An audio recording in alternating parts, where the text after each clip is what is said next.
சீமானை இது நாள் வெளியும் வெறுத்துட்டு இருந்த எத்தனையோ இஸ்லாமிய இளைஞர்களை நேற்று என்ன சொல்கிறாங்க, இது சீமானை தவிர வேறு யாராலையும் இது செய்ய முடியாதுன்னு சொல்லி பாராட்டுற நிலைக்கு தள்ளப்பட்டிருக்கு. அப்போ திமுகவை செயல்பட்டுன்னா ஏன் இப்படி நடக்குது? நான் சொல்ல மாட்டேன். அதிமுகவில் ஊடகங்களில் முக்கிய நபராக பேசக்கூடிய ஒரு நபரே எனக்கு தொலைபேசியில் சொன்னார், இதெல்லாம் உண்மையிலே சீமானை தவிர வேறு யாராலும் செய்ய முடியாது அப்படின்னு சொல்லி நேற்று அலைபேசியில் சொன்னாங்க. அது உண்மையிலே அப்படின்னு சொன்னால், நேற்று தமிழக முதல்வர் ஸ்டாலின் ஜமால் முகமது திருச்சி ஜமால் முகமது கல்லூரியில் பவள விழாவில் நாங்கள் சிறுபான்மை மக்களுக்கு ஆதரவாக இருப்போம், முஸ்லீம்களுக்கு ஆதரவாக இருப்போம், காகிதமில்லத்துடைய இது அப்படின்னு சொல்லி பயங்கரமாக பேசிட்டு வந்தார் இல்லையா? அதுக்கெல்லாம் ஒரு ஏவுகணை விட்ட மாதிரி சீமானுடைய நடவடிக்கை இது அமைந்தது என்று தான் என்னுடைய பார்வை. அதைத் தொடர்ந்து தான் இப்போ ஆடு மாடுகளை வைத்து மாநாடு நடத்துறது என்பது இது நாள் வரையிலும் தமிழக அரசியலில் மிகப்பெரிய ஒரு புதுமையாக இருக்குது இல்லையா? ஆடு மாடுகளுக்கு முன்னாடி உரை நிகழ்த்துவது என்பது தீய அசிங்கம் அப்படின்ற மாதிரி தான் நீங்கள் பார்க்குறீங்க. அதை நீங்கள் எது அசிங்கம் கட்டி விடுறீங்களா, இல்லை அது இந்த தேசியத்தின் ஒரு அங்கம் அப்படின்னு சொல்லி, தமிழ் தேசியத்தின் ஒரு அங்கம் அப்படின்னு சொல்லிட்டு அவருடைய போராட்டங்களை வெளிப்படுத்த வரவேற்கணும். அவர் பக்கம் சாய்க்கிறதுக்காக அப்படி பண்ணுறாரு அப்படின்னா சரி, மற்ற அரசியல் திமுக பண்ணிச்சா, அதிமுக பண்ணிச்சா, காங்கிரஸ் பண்ணிச்சா, கம்யூனிஸ்ட் பண்ணிச்சா, பாஜக பண்ணிச்சா, யார் பண்ணாங்க? பண்ணல இருக்காங்க. அப்போது சீமான் அதை பண்ணுறாங்க. அப்போ இதே ஒரு வகையில் நம்ம வரவேற்க வேண்டித்தரேன். அப்போது இது வரவேற்கிறது இல்லைனாலும் சரி, இந்த போராட்டங்களுக்கு அமைதியாக கடந்து போகணும்னு பார்த்தா அது கூட இல்லை. அதை மீன் கிரியேட்டெல்லாம் பண்ணி இவர் என்ன அப்படி இவர் அப்படி இது ஊற்றிக்கிட்டே இருக்காங்க. அப்போ உங்களுக்கு ஒரு விதமான அச்சம் இருக்குது சீமானுடைய ஒவ்வொரு செயல்களும். அதை தொடர்ந்து தான் இப்போ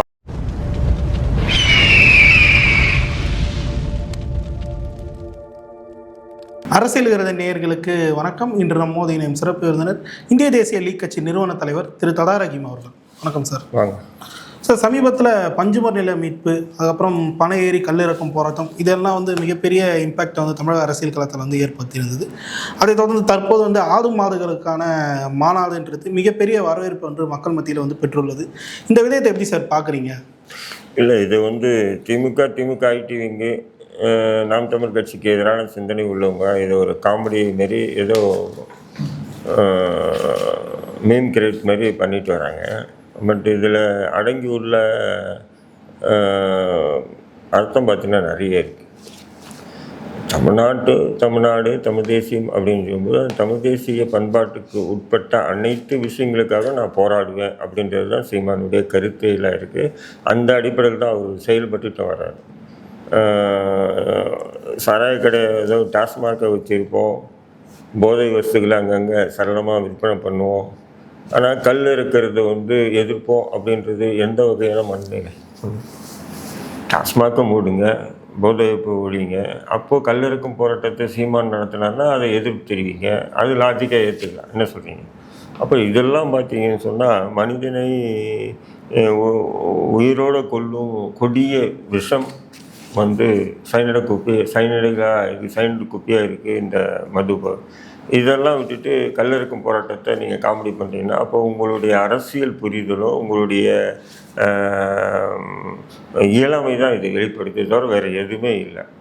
அதுக்கு அடுத்தது பார்த்தீங்கன்னு சொன்னால் இந்த பஞ்சமி நில மீட்பு பார்த்திங்கன்னா இது நாள் வரையிலும் தலித்த அமைப்புகள் தான் அந்த பஞ்சமி நில மீட்புக்காக போராட்டங்கள்லாம் பண்ணியிருக்காங்க. அந்த தலித்திய அமைப்புகளுக்கு கூட ஒரு சில கட்டத்தில் முக்கியமான நபர்களை இதெல்லாம் கொடுத்துக்கிட்டு ஆஃப் பண்ணிவிட்டு அந்த பஞ்சமி நில விஷயம் வாயை திறக்காமல் பண்ணிடுறாங்க. அப்போது தமிழக அரசியலில் ஒரு 3வது இடத்தில் இருக்கக்கூடிய ஒரு அரசியல் கட்சி நாம் தமிழ் கட்சி பஞ்சமி நில மீட்பு போராட்டம் நடத்துதுன்னு சொன்னால் இது உண்மையிலே கைத்தட்டி வரவேற்க வேண்டிய விஷயம்தான். அந்த தலித்துகளுக்கு அவர் பக்கம் சாய்க்கிறதுக்காக அப்படி பண்ணுறாரு அப்படின்னா சரி, மற்ற அரசியல் திமுக பண்ணிச்சா, அதிமுக பண்ணிச்சா, காங்கிரஸ் பண்ணிச்சா, கம்யூனிஸ்ட் பண்ணிச்சா, பாஜக பண்ணிச்சா, யார் பண்ணாங்க? பண்ணல இல்லை. அப்போது சீமான் அதை பண்ணுறாரு. அப்போ இதையும் வந்து ஒரு வகையில் நம்ம வந்து வரவேற்க வேண்டியதானே. அப்போது இது வரவேற்கிறது இல்லைனாலும் சரி, இந்த போராட்டங்களுக்கு அமைதியாக கடந்து போகணும்னு பார்த்தா அது கூட இல்லை. அதை மீம் கிரியேட்டெல்லாம் பண்ணி இவர் என்ன அப்படி இவர் அப்படி இது ஊற்றிக்கிட்டே இருக்காங்க. அப்போ இவங்களுக்கு ஒரு விதமான அச்சம் இருக்குது சீமானுடைய ஒவ்வொரு செயல்களும். அதை தொடர்ந்து தான் இப்போ ஆடு மாடுகளை வைத்து மாநாடு நடத்துறது என்பது இது நாள் வரையிலும் தமிழக அரசியலில் மிகப்பெரிய ஒரு புதுமையாக இருக்குது இல்லையா. ஆடு மாடுகளுக்கு முன்னாடி உரை நிகழ்த்துவது என்பது அப்போது இன்றைக்கி வந்து இந்த அரசாங்கங்கள் மக்கள் விரோத செயல்பாடுகளை இப்படி நூதன முறையில் தான் நம்ம வெளிப்படுத்த வேண்டிய சூழ்நிலைக்கு நம்ம தள்ளப்பட்டிருக்கோம். இந்த மண் சார்ந்த இனம் சார்ந்த கொள்கை அப்படின்ற அடிப்படையில் பார்க்க போனால் அது மாடு எல்லாமே கலந்து தான் வருது. ஆடு மாடுகளை தவிர்த்து மனிதர்கள் மட்டும்தான் வாழறதுக்குண்டான மண், தமிழ் தேசிய மண் அப்படி இல்லை என்பதை அவர் இலகுவான முறையில் இந்த போராட்டத்து மூலமாக வெளிப்படுத்துகிறாரு. இதில் என்ன நீங்கள் மீம் கிரியேட் பண்ணுறீங்க? ஆனால் இது அவர் வந்து லைம் லைட்டில் இருக்கிறதுக்காக பண்ணுறாரு அப்படின்ற ஒரு விஷயத்த வந்து சொல்கிறார். சரி, நீங்களும் லைம் லைட்டில் இருக்கிறதுக்காக பண்ணுங்க, ஏன் பண்ணாமல் கடந்து போகிறீங்க?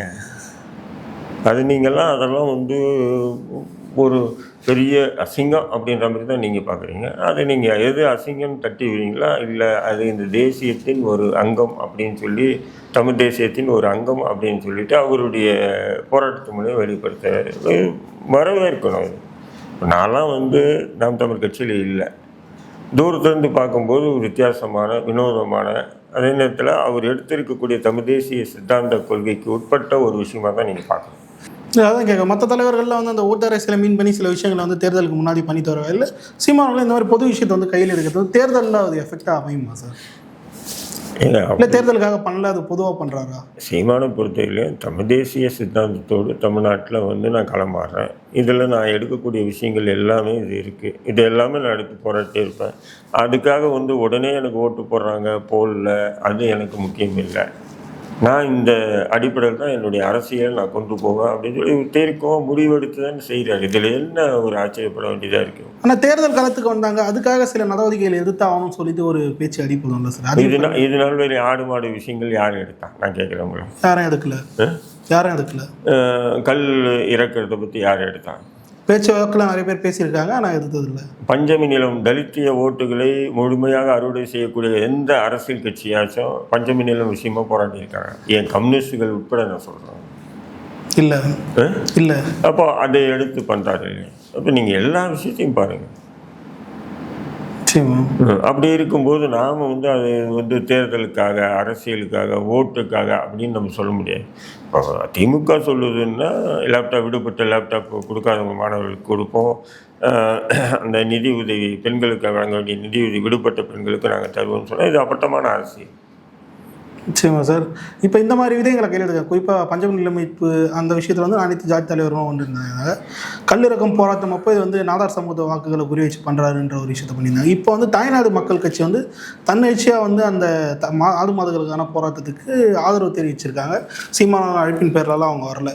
உடனே திமுகவினர் என்ன சொல்கிறாங்கன்னா, இதுதான் வந்து குலத்தொழிலை ஊக்குவிக்கக்கூடிய ஒன்று, இங்கே பாருங்கள் ஜாதி வாரியாக எல்லாரையும் ஒன்றிணைங்க அப்படின்ற ஒரு நாட்டில் சின்ன குழந்தைய கேட்டாலும் சொல்லுவோம், ஆடு மாடு வளர்க்காத எந்த இனம், வன்னியர் வளர்க்கலையா, தலித்துகள் வளர்க்கலையா, தேவர் சமூகம் வளர்க்கலையா? சொல்லுங்கள். நாடார் சமூகம் ஆடு மாடு வளர்க்கலையா? முஸ்லீம்கள் வளர்க்கலையா? கிறிஸ்துவர்கள் வளர்க்கலையா? ஆடு மாடு உண்மையில் ஆடு மாடுகள் வளர்ப்பு மட்டும்தான் சாதி மதங்களுக்கு அப்பாற்பட்டு எல்லார் வீட்லேயும் வளர்க்கக்கூடியவர். கிராமங்களில் அது எல்லார் வீட்லேயும் ஆடு மாடு இருக்கா இல்லைங்களா? அப்போ அது ஒரு குறிப்பிட்ட சாதி கோணார்கள் அல்லது யாதவர்கள் அவங்களுக்கு உண்டான போராட்டமாக இது பொதுத்தளத்தில் கொண்டு போனாங்கன்னா அசிங்கப்படுவது அவங்க தானே தவிர சீமானி இல்லை, நாம் தமிழ் கட்சி இல்லை. நிச்சயமா. ஆனால் இதில் அந்த தாய்நாடு மக்கள் கட்சி வரும்போது இந்த மாதிரி ஒரு விஷயங்கள் வந்து பேசப்படுது. ஆனால் கல்லிறக்கும் போராட்டத்தில் அந்த மாதிரி எந்த ஒரு கட்சியும் வரல. நாடார் சமூகம் மேலோட்டமாக அவங்க ஆதரவு மட்டும்தான் தெரிவிச்சிருந்தாங்க. அப்படின்னு பார்த்தீங்கன்னா தமிழ்நாட்டில் வந்து எந்த போராட்டமும் பண்ண முடியாதுங்க. ஏன்னா ஏதோ ஒரு இயக்கம் வந்து அந்த போராட்டத்துக்கு இல்லை, அவன் ஏதோ ஒரு சாதி. இப்போ வந்து அஜித் குமார் கொல்லப்பட்டான், காவல் கஸ்டடியில் கொல்லப்பட்டானா இல்லையா? அவன் நாடார் சமூகத்தை அஜித் குமார் ஆதரிச்சான்றதுக்காக நாடார் சமூகத்தை ஆதரிக்கணும்னு அர்த்தமா? இல்லை. ஒரு அரச பயங்கரத்துக்கு எதிராக நடந்த ஒரு மிகப்பெரிய ஒரு படுகொலை, அதை வந்து நீங்களும் எதிர்த்தீங்க, நானும் எதிர்த்தேன், எல்லாரும் மக்களும் சேர்ந்து எதிர்த்தாங்க. சாதிகளுக்கு அப்பாற்பட்டு பார்த்தாங்களா இல்லையா? நிச்சயமா. திமுகவாச்சும் என்ன பண்ணுச்சுன்னு சொன்னால், நிவாரண உதவிகள் வழங்கும்போது ஹரிநாடாரை கூட்டும் போய் அந்த பையன் நாடார் தான் அப்படின்னு தமிழ் மக்களுக்கு அறிமுகப்படுத்தியது திமுக, திராவிட மாடல் அரசு. மற்றவங்க யாரும் அப்படி பண்ணலையே. நிச்சயமா. குறிப்பாக ஜெயராஜ் பெனிக்ஸ் மரணத்தப்போ வந்து உதயநிதி ஸ்டாலின் அப்புறம் அன்பில் மகேஷ் பொய்யாமொழியில் ஊழல் அந்த கொரோனா காலத்துலேயும் நேரில் போய்லாம் சந்தித்தாங்க. இந்த விடயத்தில் வந்து அவங்க எந்த ஒரு அவசர நடவடிக்கையும் எடுக்காமல் பிரச்சனை நடந்து பல நாட்கள் கழித்து தான் அதுக்கான தீர்வே வந்து முதல்ல ஃபோன் மூலமாக தான் பேசுகிறது. இந்த விடயத்தை எப்படி சார் பார்க்குறீங்க? இல்லை, இது வந்து ஆளுங்கட்சி எடுத்தோன்னு போக முடியாது. ஏன்னா அங்கே வந்து அந்த ஒரு உயிரை பறி கொடுத்த குடும்பத்தில் நிறைய பேர் இருப்பாங்க. அதெல்லாம் வந்து அவங்களுக்கு ஏதாவது ஒரு அசிங்கம் ஏற்படும். அதெல்லாம் வந்து சாதாரணமாக தான் நம்ம பார்க்கணும். ஏன் போகலை முதல்வர்னு சொல்லி கேள்வி எழுப்ப முடியாது. அது முதல்வராக இருக்கட்டும், பிரதமர், ஏன்னா ஆட்சியில் இருக்காங்க இல்லையா. அப்போ அவங்களுடைய கட்டுப்பாட்டில் இருக்கக்கூடிய ஒரு துறை தான் இப்படி பண்ணியிருக்குன்னும் போது மக்கள் வெறுப்பு வந்து இருக்கும் இயற்கையாகவே. அந்த வெறுப்பு வந்து அங்கே நடந்துன்னா அந்த ஒரு அசாதாரண சூழல் உருவாகும் இல்லையா. அதனால் அப்படி தான் நம்ம பார்க்கணும். தவிர அதை நம்ம குற்றம் சொல்லணும். மற்ற விஷயங்களை நம்ம எல்லாமே குற்றம் சொல்லலாம். இந்த மாதிரி விஷயங்களை நம்ம வந்து குற்றம் சொல்ல முடியாது. இப்போது ஸ்டெர்லைட் துப்பாக்கி சூடு விஷயத்தில் வந்து துப்பாக்கியில் பலியான நபர்களை எடப்பாடி பழனிசாமி போய் பார்க்க முடியுமா? முடியாது. அதே மாதிரி தான் இதை நீங்கள் பார்க்க முடியாது. இதை வந்து நம்ம வந்து அது வந்து ஆளுங்கட்சி எதிர்கட்சி அதை நம்ம குற்றம் சொல்ல முடியாது. பட் மற்ற எல்லா விஷயத்துக்கும் நம்ம வந்து நேரடியான குற்றச்சாட்டுகளை வைக்கிறதுக்கு நம்ம தயங்கவும் கூடாது. ஸோ இதே தொடர்ந்து நேற்றைய தினம் மதுரையில் வந்து இஸ்லாமிய சிறைவாசிகளை வந்து சீமான் அவர்கள் போய் சந்திச்சிருந்தார். இஸ்லாமிய தலைவர்கள் கூட போய் சந்திக்காத ஒரு விடயமாக அது அமைஞ்சிருக்கு. இந்த விடயத்தை எப்படி சார் பார்க்குறீங்க? அதாவது சமீபத்தில் ஒரு 6 மாதமாக போலீஸ் பகுதியின் பன்னா இஸ்மாயில், பிலால் மாலிக் இவங்க 3 பேர் வந்து சிறையில் வந்து கடுமையான முறையில் தாக்கிட்டு வராங்க. இது ஒரு 3 மாதத்துக்கு முன்னாடியே நடந்தது. அப்போ போராட்டங்கள்லாம் எதிர்த்தோம். சீமான் கூட ஒரு அறிக்கை கூட விட்டார். அதன் பிறகு வந்து அவங்கள பூட்டியே வச்சுருக்காங்க. இந்நிலையில் 2 நாட்களுக்கு ஒரு 4 நாட்களுக்கு முன்னாடி மறுபடியும் வந்து சர்ச்சிங்கன்னு போய் அவங்கள கடுமையாக வந்து தாக்கியிருக்காங்க. சொல்லனா வார்த்தைகளில் வந்து குத்தி காட்டி ஒரு ரிமாண்ட் பேசுகிறார். ஒரு விசாரணை சிறைவாசியாக இருக்கக்கூடிய ஒரு நபர் வந்து முழுக்க நீதிமன்றத்தினுடைய கட்டுப்பாடில் தான் இருக்கார். அது காவல்துறையினுடைய கட்டுப்பாடில் இல்லை. அப்போது அப்படி இருக்கும்போது சிறைத்துறை இப்படி வந்து நடந்துக்கிட்ட வந்து கடுமையாக எங்களை போன்ற நபர்கள் தொடர்ந்து போராட்டிட்டு வரணும். இப்போ இந்நிலையில் அந்த குடும்பத்தார் சென்னைக்கு வந்து சீமானை பார்க்கலாம் அப்படின்னு சொல்லி என்கிட்ட கோரிக்கை வச்சாங்க. அது விடயமாக வந்து சீமான் கிட்ட நான் கேட்கும்போது, இல்லைன்னா அவங்க இங்கே வந்து பார்க்கறது சரியில்லைண்ணா, நாம் மதுரையில் போய் அவங்க குடும்பத்திலே போய் நேரில் போய் சந்திப்பேன் வீட்டில் அப்படின்னாரு. சரின்னு சொல்லி அனுப்பிட்டேன். அந்த அடிப்படையில் தான் நேற்று மதுரையில் வந்து சீமானந்தன் போயிருந்தார். அவன் எனக்கும் கூப்பிட்டாரு, நானும் போயிருந்தோம். போய் அந்த குடும்பத்தாரை வந்து நேரில் அவங்க 3 பேருடைய குடும்பத்தாரையும் நேரில் போய் சந்தித்து ஆறுதல் சொல்லி ப்ரெஸ் மீட்டு வச்சார். இது போன்ற ஒரு நடவடிக்கை இதுக்கு முன்னாடி இஸ்லாமிய அமைப்பு தலைவர்கள் கூட செய்யலை. அது உண்மையிலே வந்து எப்படின்னு சொன்னால், நேற்று தமிழக முதல்வர் ஸ்டாலின் வந்து திருச்சி ஜமால் முகமது கல்லூரியில் பவள விழாவில் வந்து நாங்கள் சிறுபான்மை மக்களுக்கு ஆதரவாக இருப்போம், முஸ்லீம்களுக்கு ஆதரவாக இருப்போம், காகிதமில்லத்தினுடைய இது அப்படின்னு சொல்லி பயங்கரமாக பேசிட்டு வந்தார் இல்லையா. அதுக்கெல்லாம் ஒரு ஏவுகணை விட்ட மாதிரி சீமானுடைய நடவடிக்கை இது அமைஞ்சதுன்றது தான் என்னுடைய பார்வை. ஏன்னு சொன்னால், அவர் பெரிய ஒரு கல்லூரியில் பெரிய மாநாடு மாரி ஒரு சிறப்பான நடத்திட்டு இருக்கும்போது இவங்க பாதிக்கப்பட்ட குடும்பத்துக்கு, ஏன்னா பாதிக்கப்பட்ட குடும்பங்கள் தலைவர்களை சந்திப்பது இயல்பு. பாதிக்கப்பட்ட குடும்பத்தை நேரில் போய் தலைவர் சந்திக்கிறது என்பது ஒரு அரிது தானே. அந்த அரிதான செயலை நேற்று சீமான் அவர்கள் வந்து செஞ்சுருக்காங்க என்பது கைத்தட்டி வரவேற்காமல் காலையில் எட்டு வதிக்க முடியும். நல்லா சொல்லுங்கள். இது அரசியலுக்காக இருக்கட்டும். இதே அரசியலுக்காக திராவிட முன்னேற்ற கழகம் இப்படி வந்து சந்திச்சதா? ஆட்சியில் இருக்கிறது திராவிட முன்னேற்ற கழகம். அவங்க நினைச்சாங்கன்னா சிறைத்துறையில் சொல்லி ஏன் இப்படி நடக்கிறதுக்கு ஒரு தீர்வு காணுங்கன்னு சொல்லலாம்.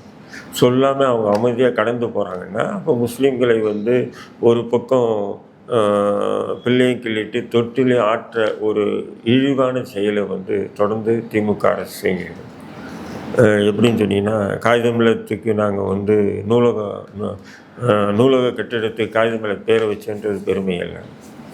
காகிதமில்லத் நகரை இடித்து அங்கே இருக்கக்கூடிய ஒரு 500-1000 குடும்பங்களை நடுத்தரில் நிப்பாட்டினது திராவிட மாடல் அரசு. இப்படி நம்ம நிறைய சொல்லிக்கிட்டே இருப்போம். அப்படிங்கும்போது இங்கே சிறையில் வந்து ஒரு சொல்லன விசாரணை சிறைவாசி நீதிமன்ற காவலில் இருக்காங்க. உங்கள் அரசு கட்டுப்பாட்டில் இருக்கக்கூடிய சிறைத்துறை இப்படி வந்து அநியாயமாக அடித்து துன்புறுத்துகிறாங்க சிறையில் இருந்துச்சுன்னா, அப்போ யார் சொல்லி நீங்கள் இதை செய்கிறீங்க? மத்திய பாஜக அரசு சொல்லி இதை செய்கிறீங்களா? அப்போது மத்திய பாஜக அரசு சொல்லி செய்கிறீங்கன்னா ஏன் இன்னொரு பக்கம் போய் நீங்கள் ஜமால் முகமது கல்லூரியில் போய் நீலி கண்ணீர் வடிக்கிறீங்க?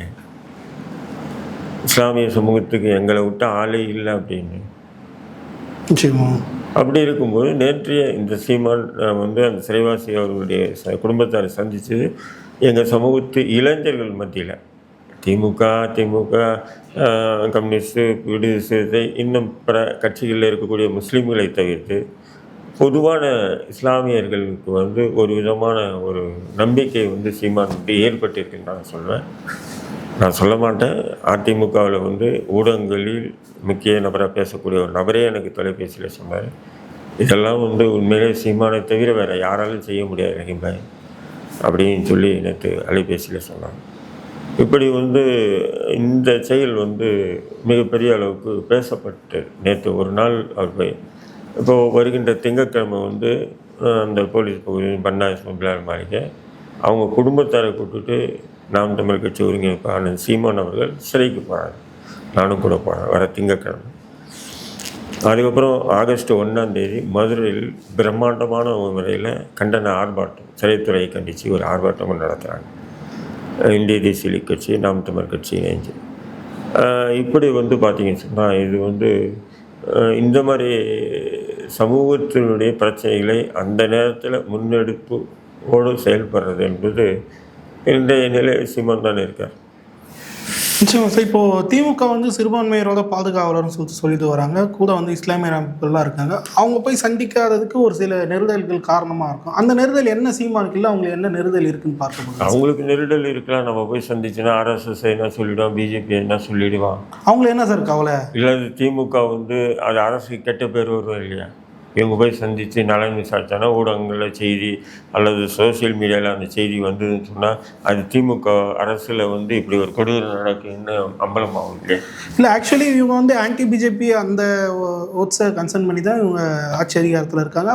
பிஜேபி உள்ளே வந்துடக்கூடாதுன்றதுனால தான் 2024 கூட ஒரு மிகப்பெரிய வெற்றியெல்லாம் பெற்றாங்க அப்படின்னு சொல்லி உள்ளே வந்துடக்கூடாதுன்றதுக்கெல்லாம் இல்லைங்க.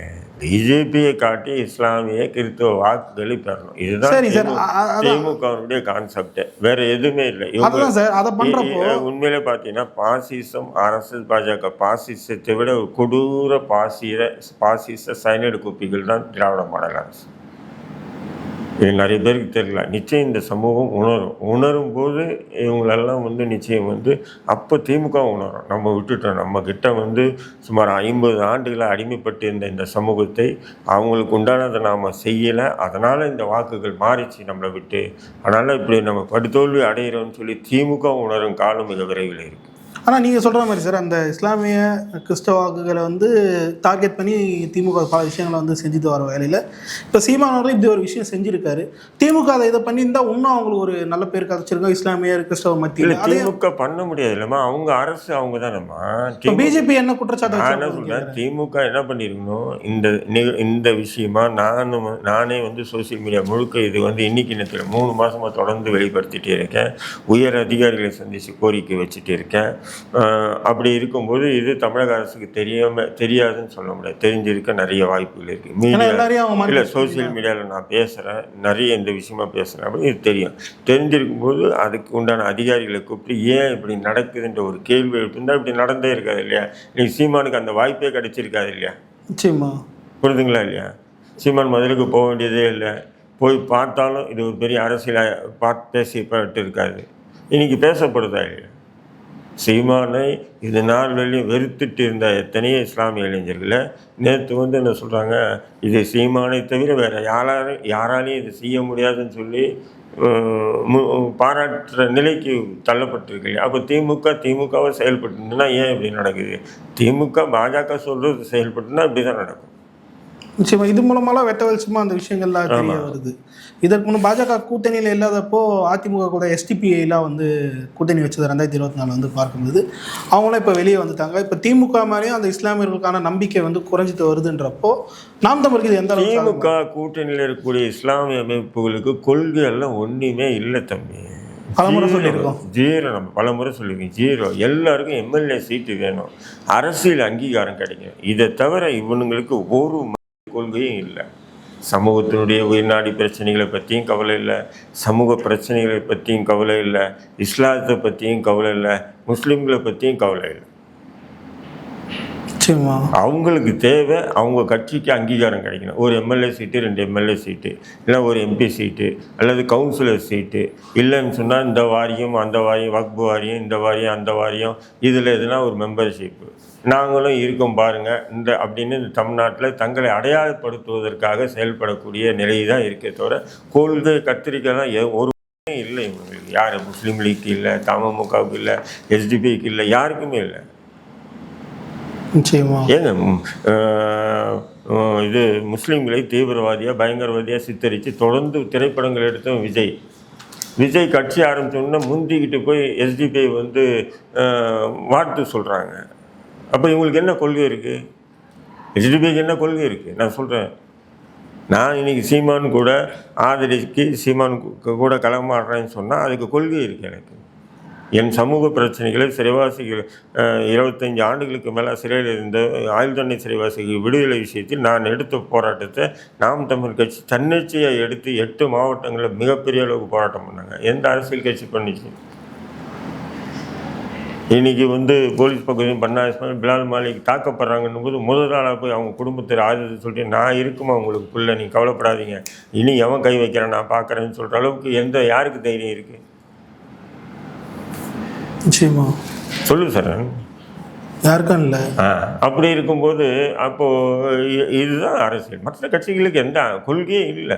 ஏன்னா எல்லாருக்கிட்டையும் எங்ககிட்ட கொள்கை இருக்குன்னுவாங்க, உங்ககிட்ட என்ன கொள்கை இருக்குன்னு எங்கிட்டே கூட கேட்பாங்க. ஆனால் என்னடா உனக்கு கொள்கை இருக்குன்னா ஒரு மண்ணாங்கட்டி இல்லை. தேர்தல் நேரத்தில் எம்எல்ஏ சீட்டு வாங்கணும். எம்எல்ஏ சீட் வாங்கினா கட்சிக்கு அங்கீகாரம், இல்லைன்னா கூட்டணின்னு சொல்லிட்டு அந்த கூட்டணியில் இருந்துட்டு நோட்டை வாங்கணும், அங்கீகாரம். இதை தவிர வேறு என்ன இருக்குது உங்களுக்கு? ஆக்சுவலி சார், இவங்க தேர்தல் நேரத்தில் அந்த அரசியல் கட்சிகளை சந்தித்து நான் ஆதரிக்கிறேன்னு சொல்கிறானுங்கன்னா இவனுங்க ஏதாவது இந்த சமூகத்தினுடைய உயிர்நாடி பிரச்சனைகளை கோரிக்கையை வச்சு போய் ஆதரிக்கிறாங்களா? இல்லையே. சீட்டா கூட இல்லை நோட்டை கூட இதை வச்சு தானே இவங்க ஆதரிக்கிறாங்க. ஆமாம் சார், இப்போது திமுக கூட்டணியில் வந்து இஸ்லாமிய அமைப்புகள் இருக்காங்க. இஸ்லாமியர்கள் வந்து வாக்கு செலுத்து சரி நம்ம பிரதிநிதித்துவத்தை வந்து முன்னெடுத்தக்கூடிய ஒருத்தர் வந்து திமுக கூட்டணியில் இருக்கார். நாளைக்கு இஸ்லாமியர்கள் எதனா ஒரு பிரச்சனைனா அவங்க வந்து கேள்வி கேட்பாங்க. ஏன்னா ஆளுங்கட்சி கூட இருக்காங்கன்ற ஒரு நம்பிக்கையில் தான் அவங்க வாக்களிக்கிறாங்க. ஆனால் அந்த பிரச்சனைகள் குறையாமல் நாளுக்கு நாள் அதிகரிச்சுட்டே வரும்போது அந்த கட்சிகளுக்கு மீதான நம்பிக்கை வந்து சுத்தமாக எழுந்துடுவாங்கல்ல. இப்போ தமுக இருக்குது, முஸ்லீம் லீக் இருக்குது. இப்போ சிறையில் திமுக இங்கே தமிழ்நாட்டில் திமுக ஆண்டுட்டு இருக்கும்போது அதாவது விசாரணை சிறையாளிகளாக நீதிமன்ற காவலில் இருக்கக்கூடிய ஒரு 3 பேரை கடுமையாக சிறை காவலர்கள் தாக்குறாங்க. இது சம்பந்தமாக இந்த முஸ்லீம் கட்சிகள் திமுக கிட்ட போய் முறையிட்டு தான் நான் கேட்குறேன். முறையிட்டு இருக்குமா இல்லையா? நிச்சயம் முறையிட்டு இருக்கணும். ஏன் முறை இல்லை?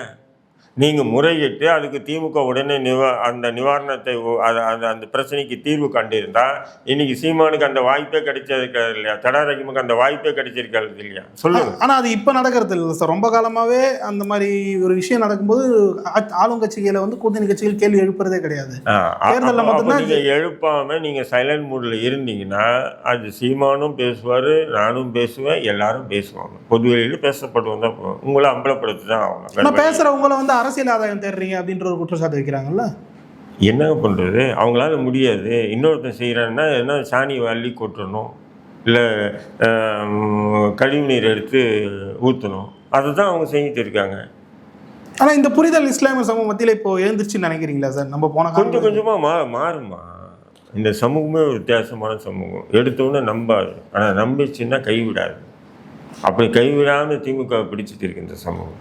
ஒருவேளை கைவிட்டு தான் திமுகவோட நிலை என்ன? கைவிட்டுனா தான் திமுகவுடைய நிலை வந்து மோசமான நிலைக்கு போகும். ஏன்னா பெரும்பாலான வாக்குகள் வந்து இஸ்லாமிய சமூகத்தையும் கிறிஸ்தவ சமூகத்தையும் நம்பி இருக்கக்கூடிய ஒரு கட்சியாக திமுக இருக்கு. ஆமாம், அது கைவிடும்போது தான் திமுக உணர்வோம், அடடா நம்ம தப்பு பண்ணிட்டோம். அப்படி கைவிட்டாங்கன்னா ஓட் பர்சன்ட் 15 கீழே போயிடுங்க சார் திமுக. ஆமாம் சொல்கிறேன், 15 கீழே இல்லை 10, 12 இவ்வளோ தான் வாங்குவாங்க, வேறு வழி இல்லை. நிச்சயமா ஒரு தேர்தலில் 2 தேர்தலில் 10, 12 கீழே வாங்கினா அதுக்கப்புறம் அவங்க கூட இருக்கக்கூடிய இந்த சின்ன கட்சிகள்லாம் யாரும் கூட்டணிக்கு போக மாட்டாங்க. தேமுதிக மாதிரி அவங்க அழிஞ்சிருவாங்க. ஆமாம், அதுதான் நடக்கும்.